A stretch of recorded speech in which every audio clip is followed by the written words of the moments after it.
Welcome. This is a 1-hour sports marketing webinar. My name is Laura, and I am one of the community managers at the Coursera community, which is located at www.coursera.community.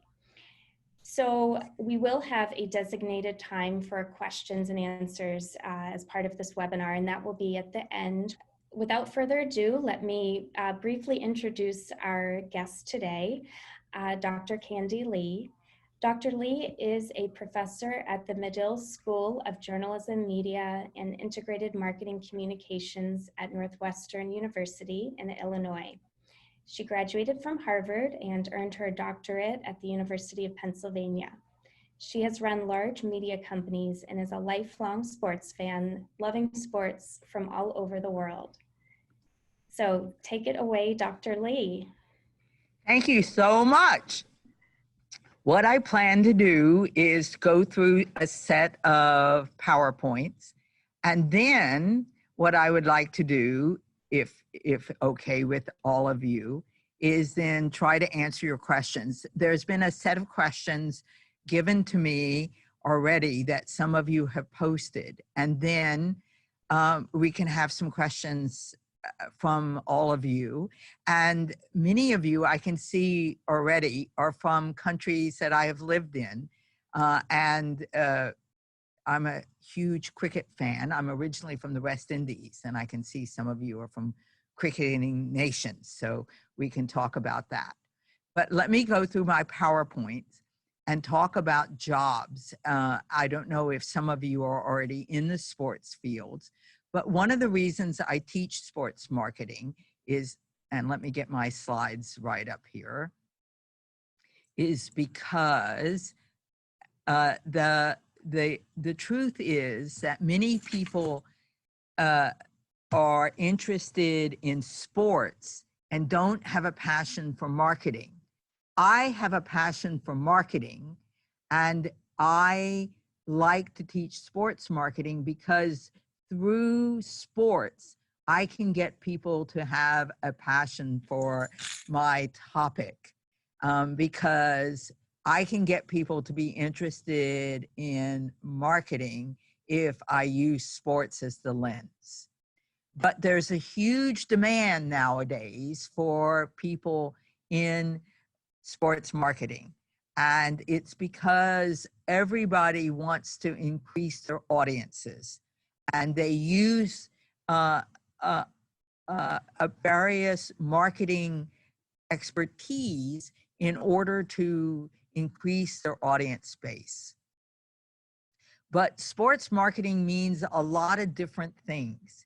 It's marketing with teams and leagues, but it's also using sports to interact with fans. So if you're Coca-Cola and you have a sports department, what you're doing is having that department try to figure out how to attract fans in different sports teams and leagues and loyalists to drink Coke whenever they can, but using that team loyalty to attract people to drink Coca-Cola.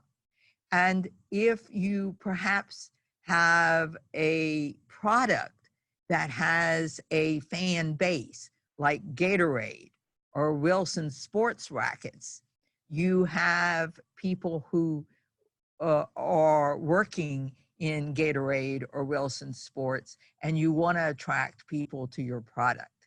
So sports marketing can mean a lot of different things for a lot of different products or people.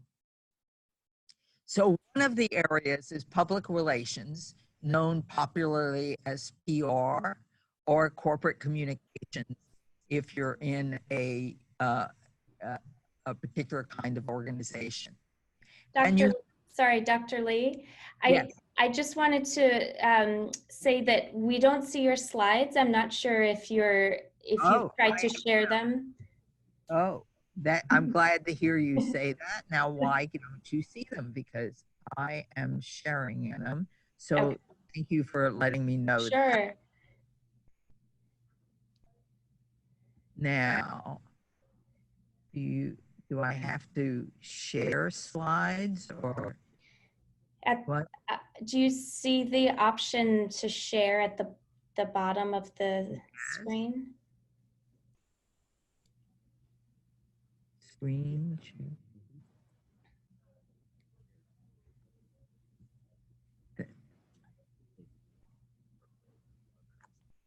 Great. And then I think if you go Are in, you sharing now? you are, so I think, there you go. Yep, perfect. Okay, I'm just going to go back and so Okay, that everybody sees. So this was the introductory slide. And this is how, and if you want to follow me, I don't tweet that much, but it's at Andy Medill. But so please follow me if you can, because I do tweet a little bit on sports marketing. And this is the high demand in sports. This is the fact that you can, sports marketing can also be teams and leagues, or it can be Coke, or it can be something like Gatorade and Wilson Sports. So now, one of the areas that you can be looking at sports marketing is in PR, public relations, or corporate communications. And one of the areas to understand is that there are 3 different kinds of media. There is owned, earned, or paid. And you will hear those terms in any kind of public relations, not just sports media. And so it's something to understand. Owned is media that you have within your own world. So your own website, your own blog, your own relationship that you have with media. So if you have it and you're able to use it without having to go out and pay for it, and without having to jostle other people to get them to write for you, then you can go out and write it or photograph it or videography it yourself. Then it's yours and it's called your own media. Paid is when you go out and have to pay someone to place it. So a TV ad or a placement on somebody else's digital placement. Earned is when you actually go out and convince someone to write about your product.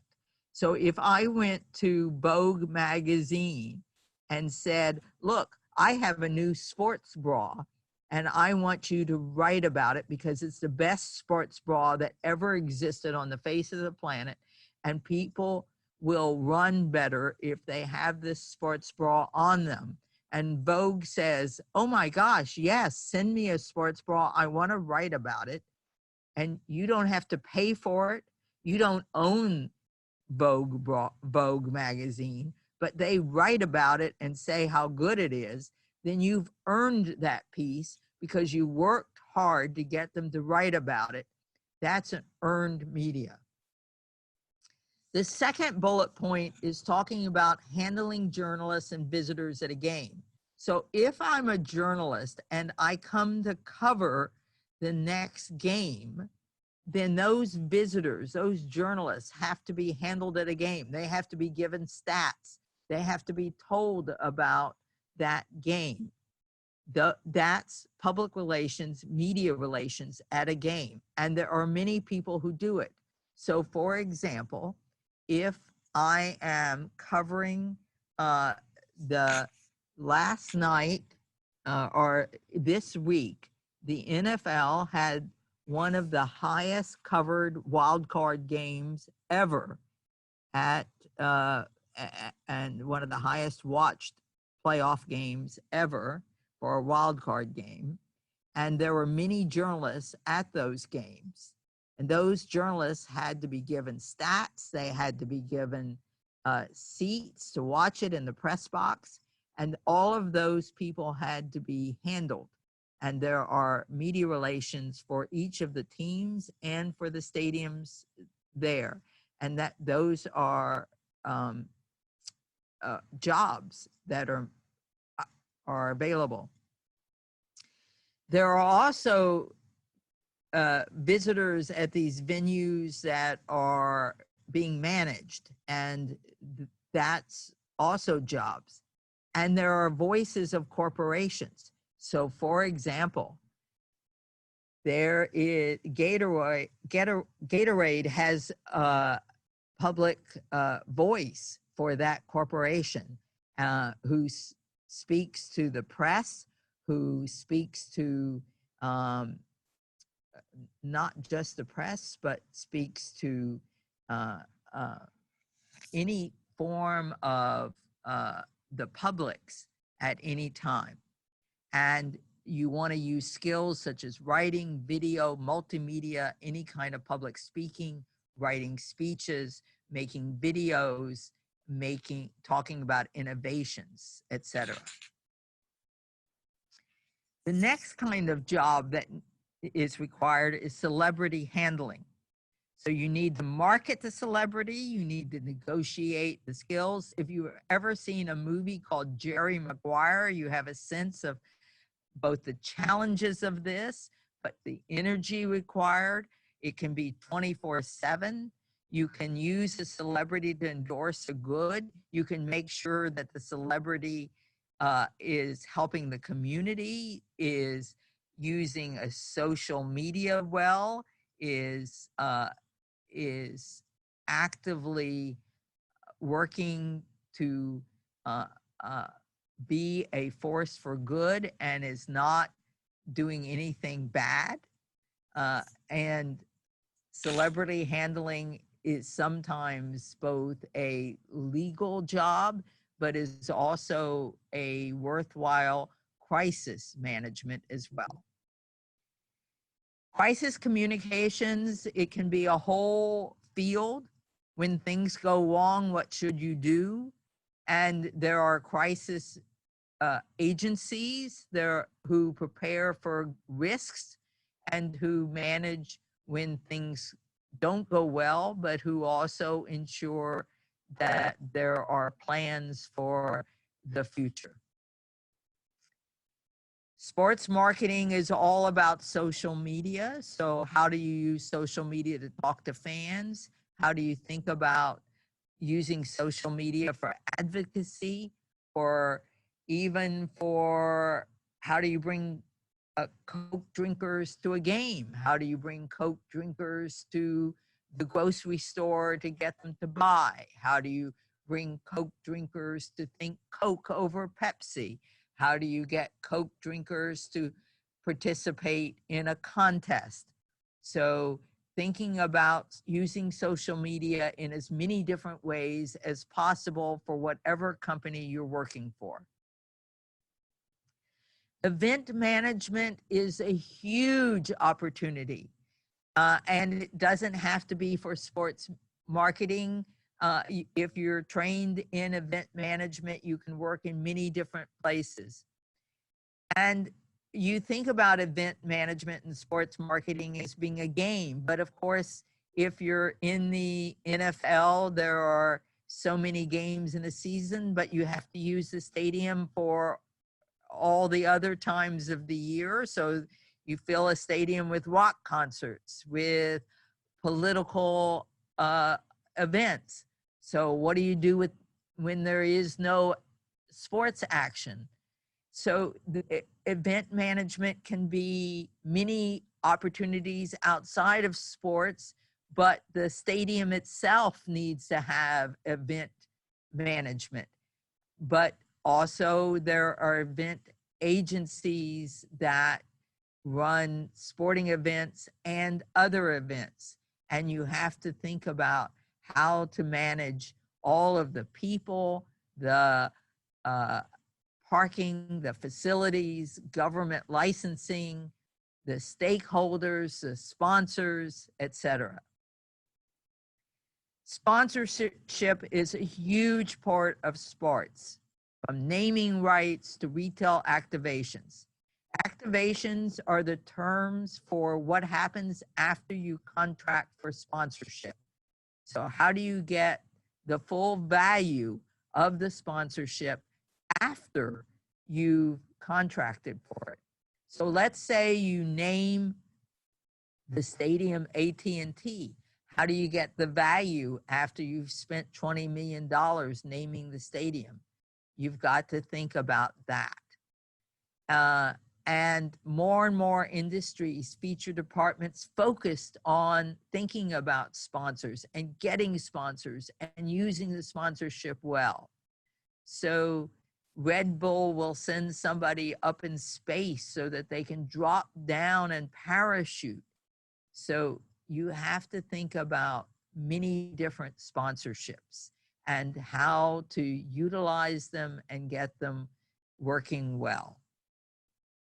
So sports marketing is also sales.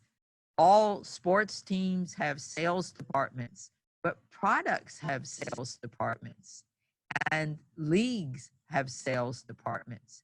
And how do you think about good sales departments? So media companies have to think about how to market.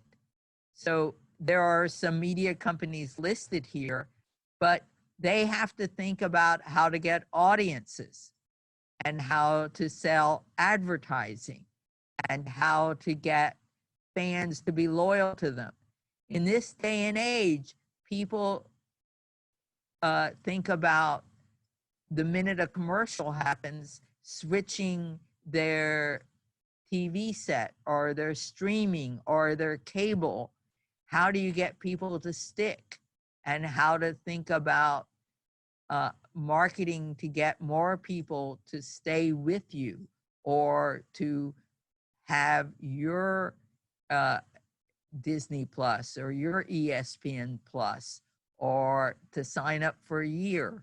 So there are many different opportunities to work for a media company. So all goods and products and organizations need people to work for them. So Dick's Sporting Goods needs people to market.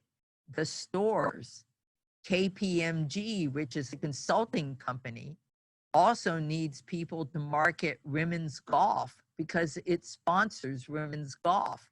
And why does it sponsor women's golf? Because it wants to market hospitality to women, to its employees, to women CEOs, to its CEOs who have clients who like women's golf. So it's got layers of people that it wishes to market to.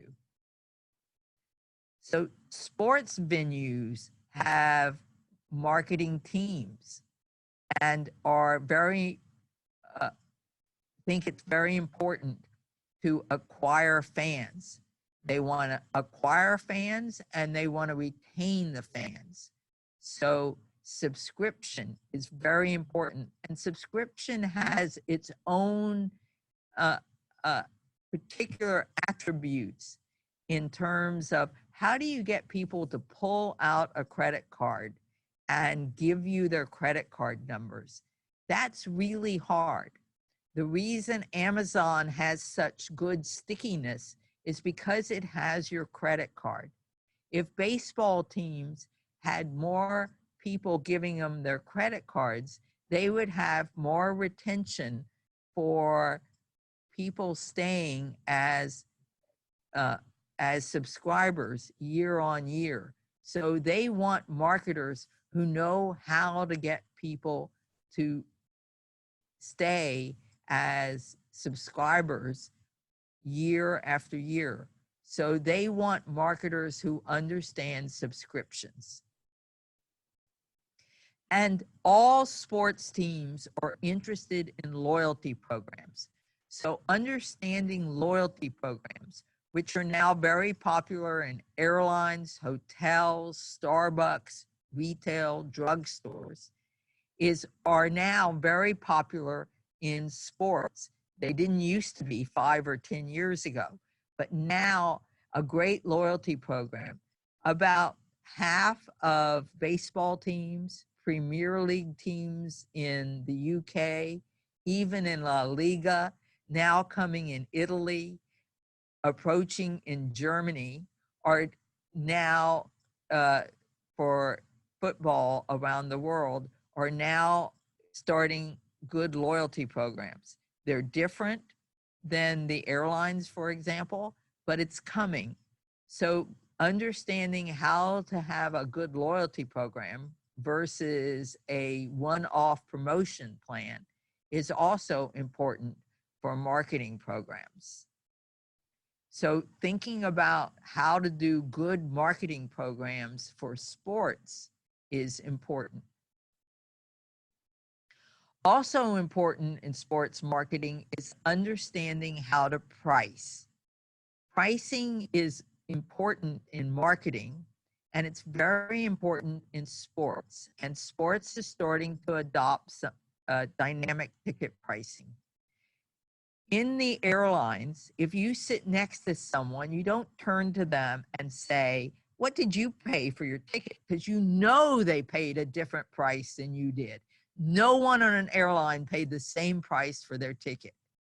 But generally, if you sit in an arena for a sports game, you paid the same price as the person next to you for your ticket, but no longer. You're going to start paying different prices. It will change because of who you're playing, the time you played, whether your seat is in the sunshine, whether you have a better view. And so learning about dynamic ticket pricing is going to be the next new great change in marketing for ticket pricing. And people who learn that will improve their sports marketing dynamics. So my course on Coursera, and I don't know how many of you have taken it, is just 6 units. And you will take the course. You can start any day you like. It's an easy course. It's not a long specialization. And you can take the course, and I think it's the next slide. You just take the link, you go to Coursera, and you sign up, and you take it in 6 units. There are guest speakers as well. And you, and if you take the course, you learn all about all these different 6 topics, and you will be ready for signing up for a course for a job in sports marketing. And that's how you do it. But if you don't take the course, you can still sign up and just look through it by going to Coursera.org,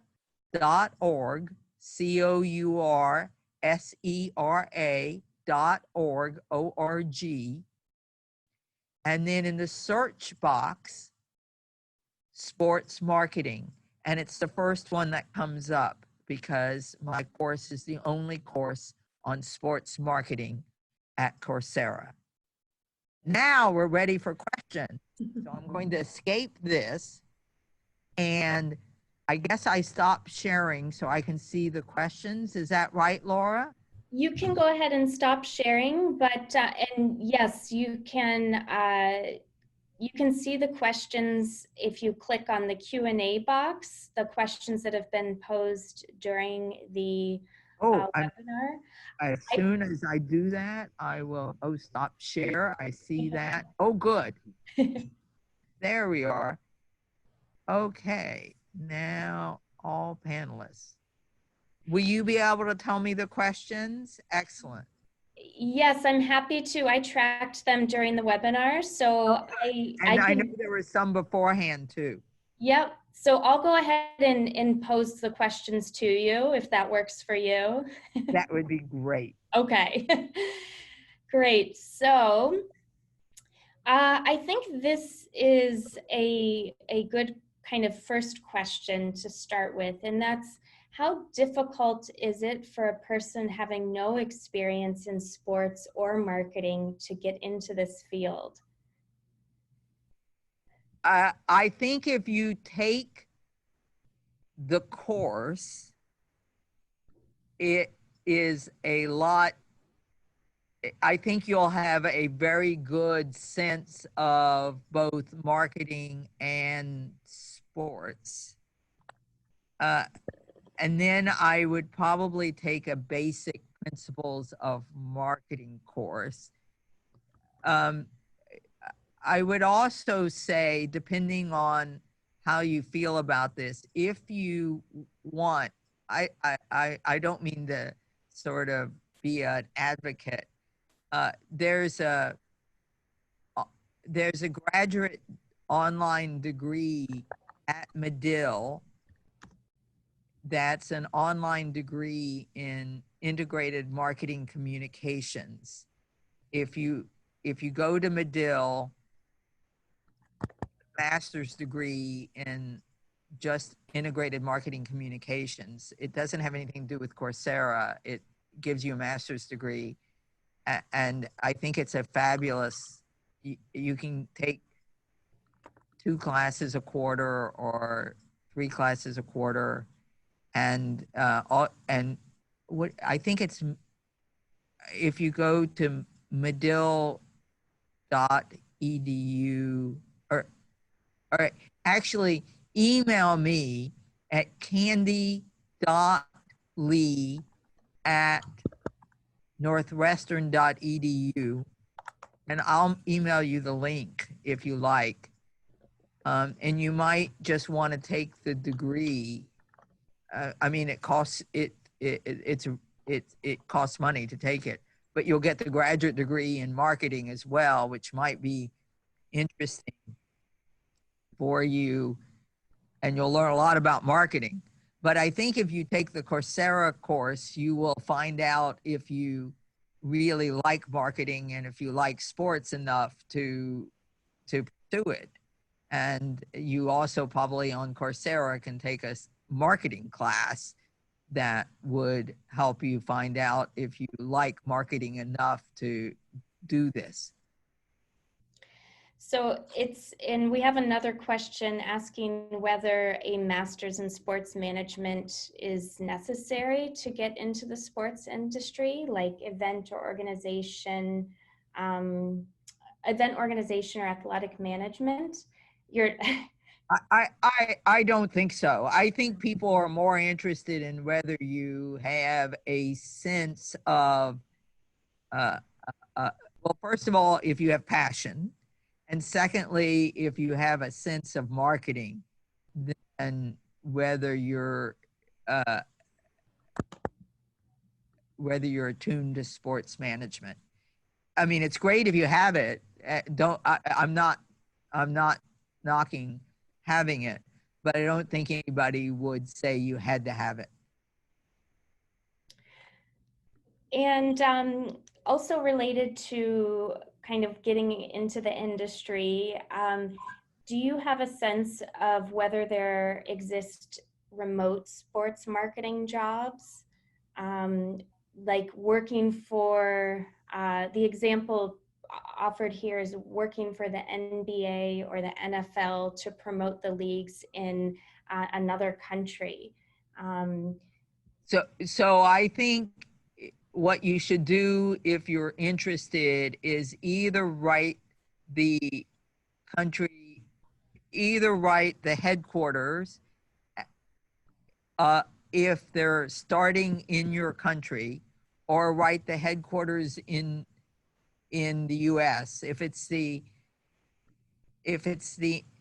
in both cases it's New York, of the 2 you mentioned, and tell them that you're interested, if they haven't started in your country, in trying to start something in your country if they haven't started, and see what kind of reply you get. But if they started in your country, then you should write into your country and the headquarters and say you want to start, and see. There were some questions earlier, and I'm sure we're going to get into it, in esports. 50% of the people who watch esports are from outside of the United States. So if you're interested in sports that aren't the NFL and the NBA in other countries, then I think almost all sports want to go global. So I think that that's a easier one to try to do, actually, in many ways than to work in offices in the United States. Mm. Since you mentioned esports, and I know you saw some of those questions beforehand, is there anything else you'd like to say in terms of questions you saw earlier? Or I can read some of those questions, or if you've already thought about them and would like to share some responses.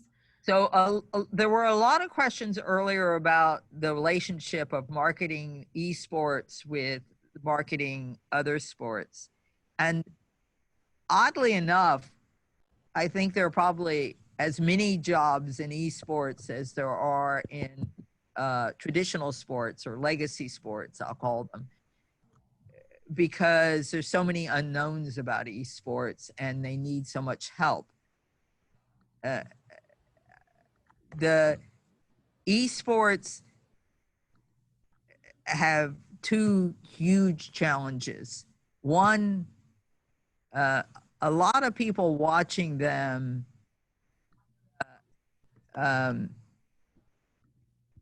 don't really know what to watch. They watch a lot, but they're scattered.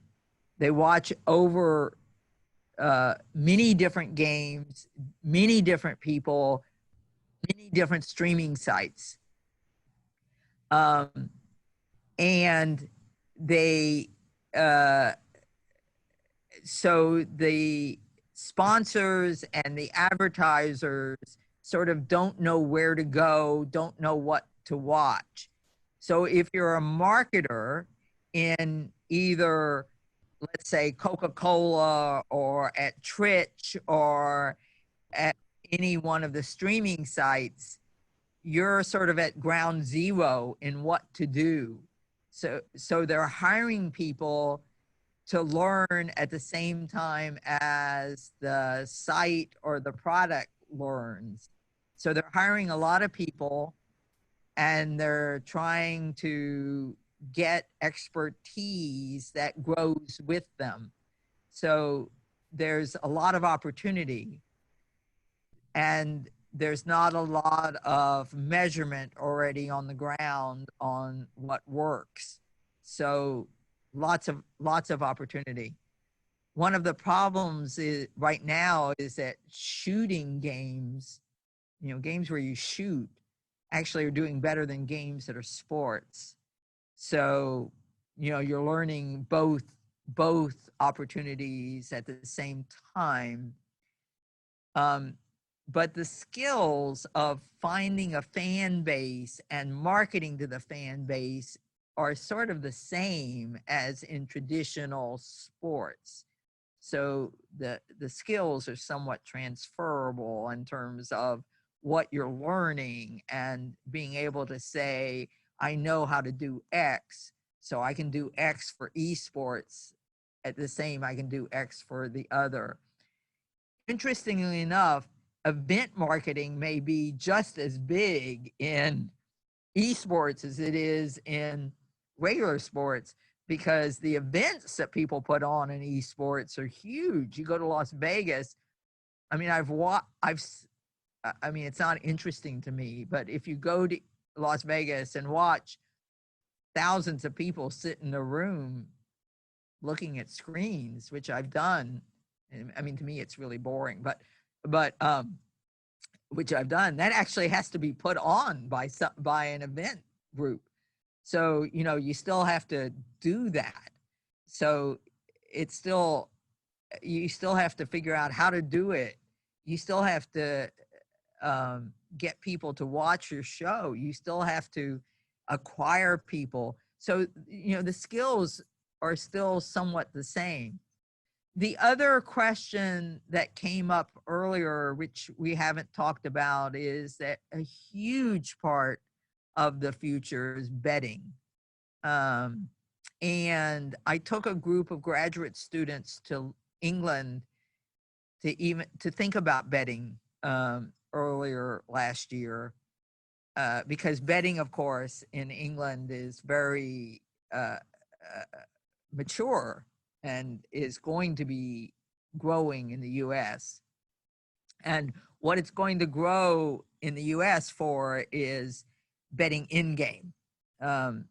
Sure, it's going to grow that you're going to walk into an establishment and make a bet on the outcomes of a game, or you're going to bet on the outcome of a game here. But how it's going to change here is some way of a split screen where I can bet in the next 2 seconds on whether the field goal is going to go in or not. And that is going to change how people watch a game. Right now, millennials can change screens 27 times an hour anyway. So imagine what happens when I'm looking at my small screen and I'm looking at a bigger screen, and I can bet on in-game experience. And how do I get people to do that? How do I watch it? How do I change about marketing? How do I think through that? That, I think, is how innovation is going to change the game. And as you're a marketer in the future and you're thinking about how do I get people to stick with my game and not switch to another game where they can bet on that, and how does fantasy sport change on that, that's where I think innovation and technology is going to create momentum for sports marketers in a way that's that marketing capacity is going to change, and you're going to have the opportunity to change with it if you're a sports marketer. That's going to be kind of fun. People keep saying, oh, they're not going to do that.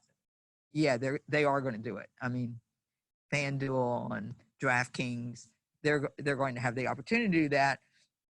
And I think states are going to invest in one of those two, or Power will help do that.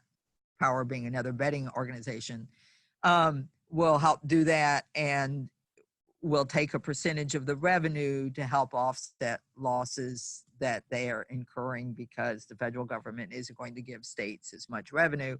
So they're going to take some of it from betting, and they're going to encourage betting to help offset losses. So the sports marketers are going to have big times in the future. And, Fox is in there hoping that will help, that they're investing in it.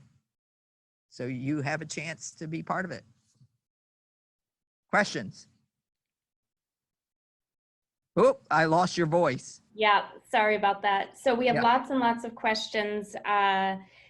Too many to address, unfortunately, by the end of the webinar, but we'll do our best to get as many as we can. So related to what you were just talking about, we do have an example here saying the Sacramento Kings are building an in-stadium experience where every fan can bet from their seat using the screens attached to their seat. Could this be an example of in-game betting? Absolutely. I think it's examples of a couple of things. One is in-game betting, but it's also the fact that people will have opportunities for content at their seats, for audio at their seats, and for additional stats at their seats. So one thing that I didn't talk about is that I think there's a marketing opportunity for people to belong to teams to create content. So I have a lot of former students who have gone to teams who are they trained as content creators and content strategists who are just creating content for teams that are going to pipe in. So they're piping in off of, so Sacramento, the Denver Nuggets, the Philadelphia Eagles, all have, there's probably 26 to 30 teams that have journalism students of mine, as well as marketers of mine who are making stuff for people to read, listen, see at their seats or at home, just to enjoy while they're watching the game.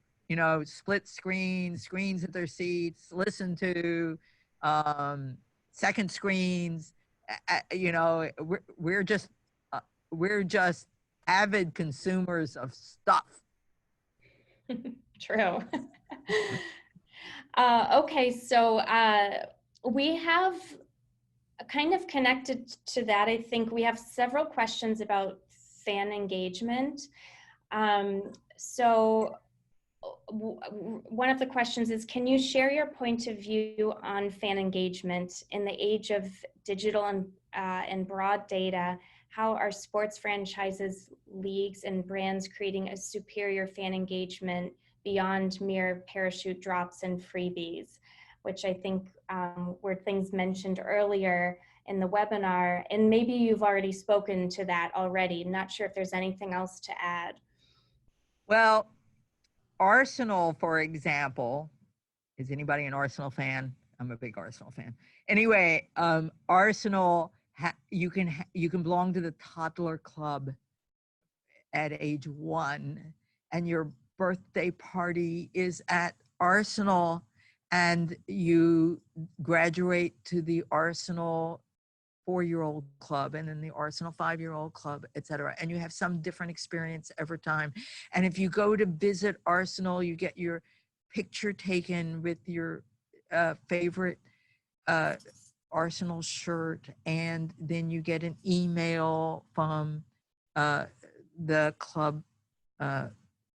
Well, now the new manager, but you know, you go on a personalized tour, you get to sit in a director's seat, you know, you get all sorts of engagement opportunities, you get it to be on the wait list for season tickets, you know, so the idea of engagement, if you belong to Real Madrid, you get personalized fan emails that are personalized to you, where you are in the world, etc. So engagement can mean a lot of different things. I think if you're a celebrity, people could do a little bit better job of feeling like your engagement. But I think one of the interesting things that are happening now is sponsor contests through social media. And some people do this really, really well. Actually, the person from Sacramento, I think Sacramento Kings do a quite decent job of social media contests, etc. Eagles do a pretty good job.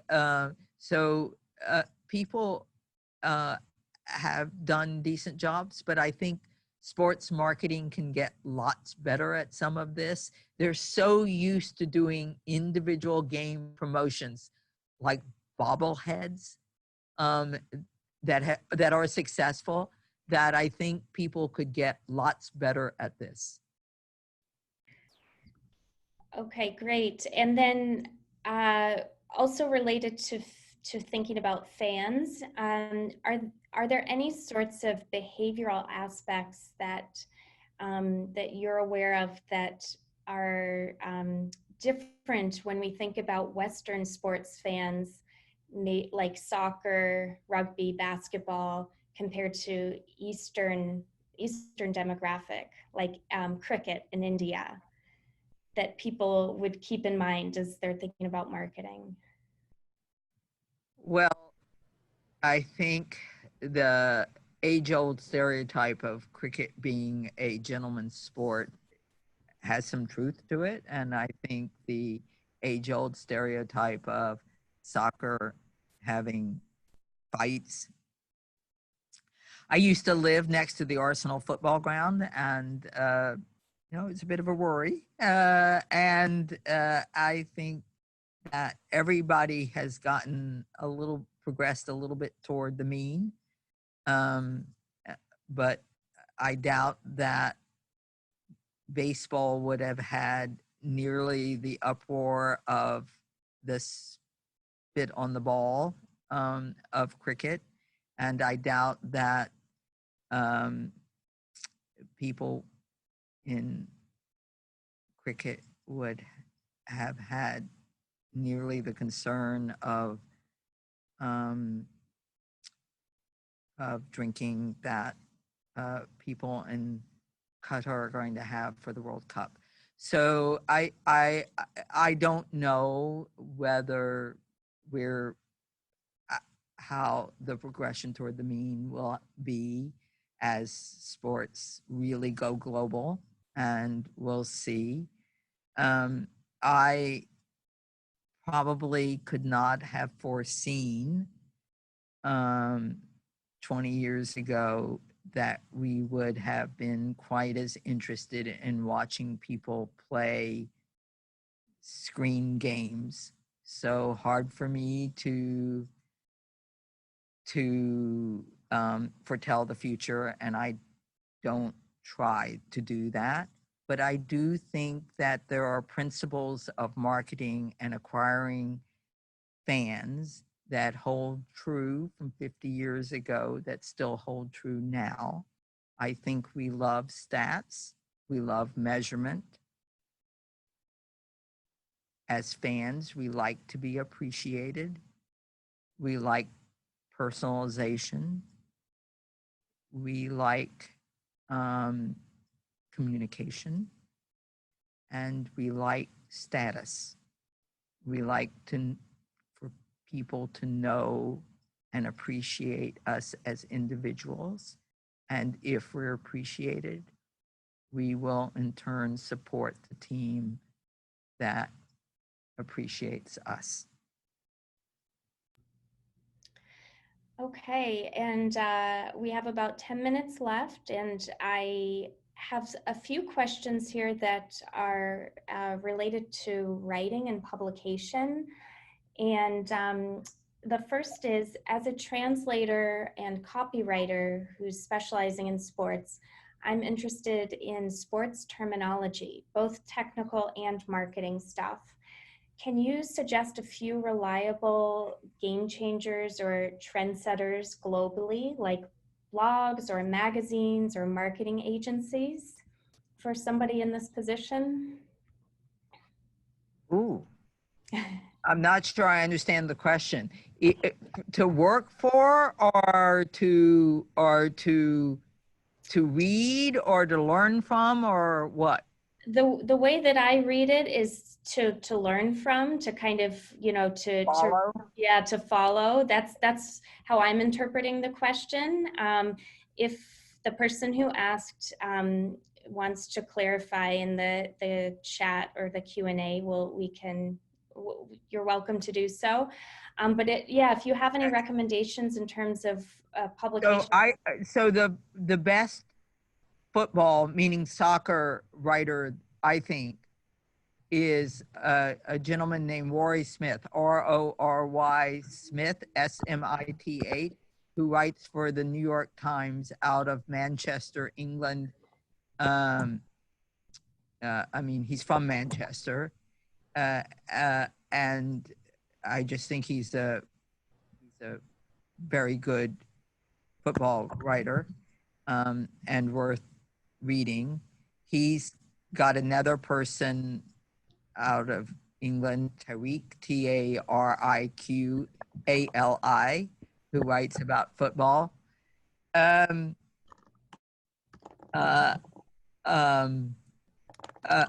think a good Axios, it has a daily newsletter usually about American sports, AXIOS, and I subscribe to that daily, although they do have some international sports.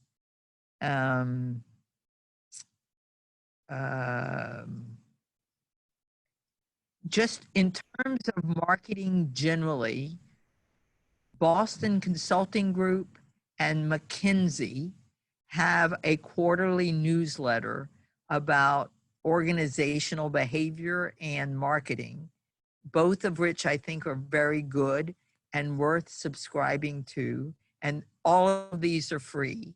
And McKinsey's recently was on sports, and I just think they do a good job of thinking about marketing.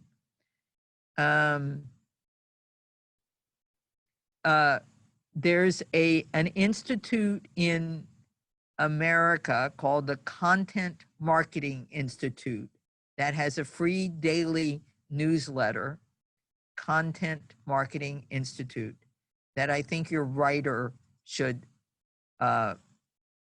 subscribe to, also free. It's not particularly sports terminology, but I think in terms of content, very useful. And if he emails me, I'll forward things on to him that are, I get a lot of daily sports emails. Awesome.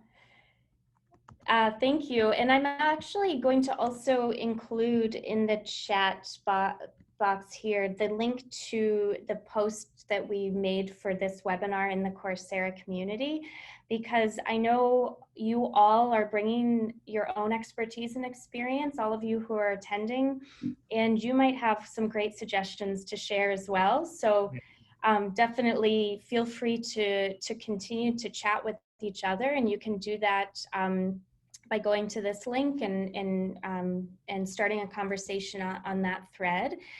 And you're welcome to do that at any point after the webinar. And let me get back to my very long list of questions here.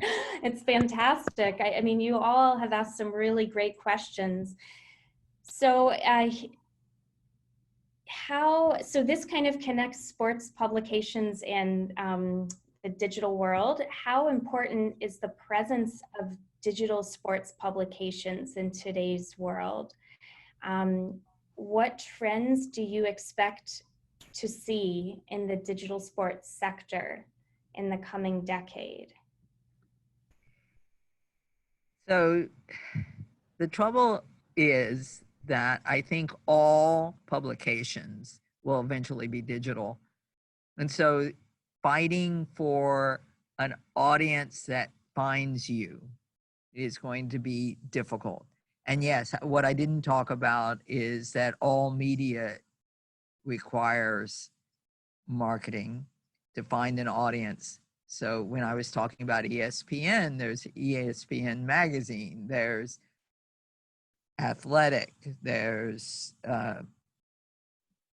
Sports Illustrated if it continues to actually live, there's the sports section of any major newspaper. So